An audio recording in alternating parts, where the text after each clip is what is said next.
Hello everyone. This video is to introduce you to the RATL, or the Reading Assessment Tracking Log, which is something we're going to be doing in our literacy class.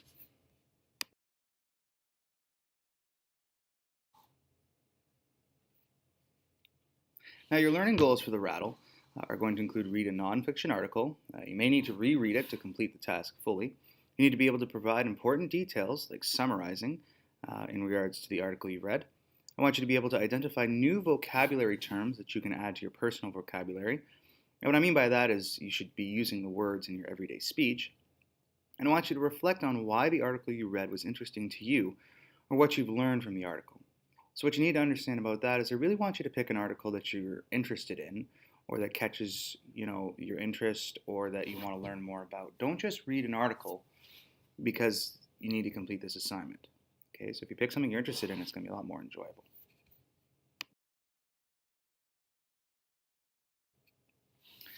Your success criteria. So you're going to be successful when you've chosen an article and you've read it thoroughly. You've provided the title, author, and source of the article.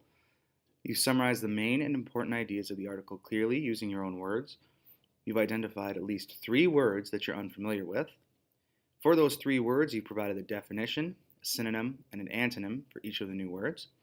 You've properly used each new vocabulary word in a sentence. Now that sentence is something you need to be able to create. You're not just giving me the sentence from the text. And you also need to briefly identify 2 or 3 pieces of fact or information from the text that are new to you.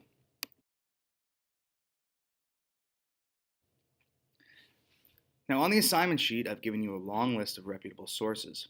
It's a pretty comprehensive list. For the purposes of this presentation, here are some local news websites that may be of use. So the star.com, which is the Toronto Star, torontosun.com, and cp24.com, which is CP24. Alternatively, you can use one of the What in the World Current Events articles for your RATL. If you're not sure what those are, come see me and I'll explain.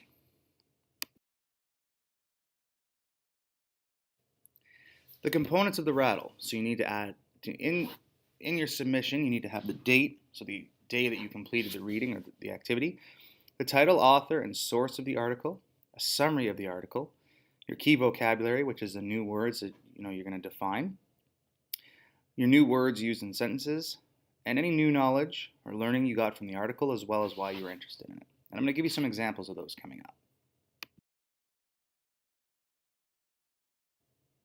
So the date.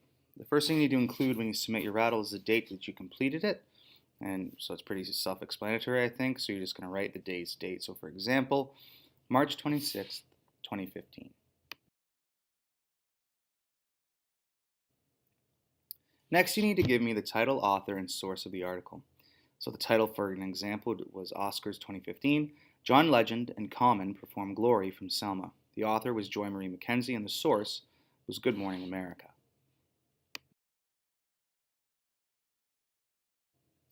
Summary of the article. So you'll notice that the summary is relatively short. This task isn't designed to make it very long and complicated. I just want a little snippet of information. Keep in mind, too, that a lot of news articles are rather short and to the point. So the summary of the article, this reads, musicians John Legend and Common performed Glory from the movie Selma at the Oscars 2015. Selma was the 2015 Best Picture nominee about Martin Luther King, MLK Jr., and the well-known march across Alabama's Edmund Pettus Bridge. The audience was deeply moved by the performance, and widespread attention was found online via Twitter and other social media.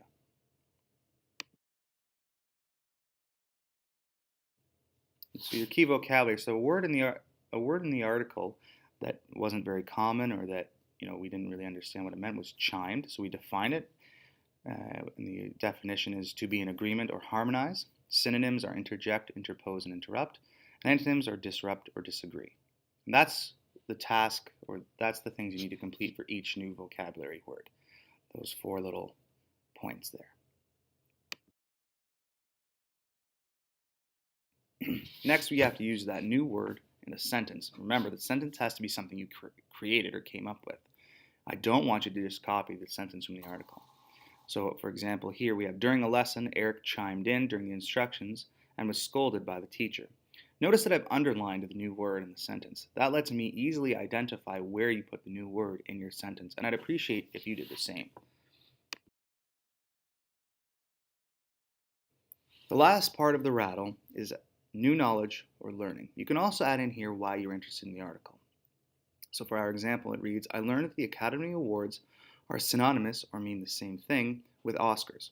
I learned that Martin Luther King Jr. walked across the famous bridge in 1965. I'm interested in watching Selma, as I know from school that it is Black History Month and I enjoy learning about the topic. So as you can see, it's a relatively straightforward process. If you have any questions, please feel free to see me and I'll do my best to answer any other questions. Thanks for watching.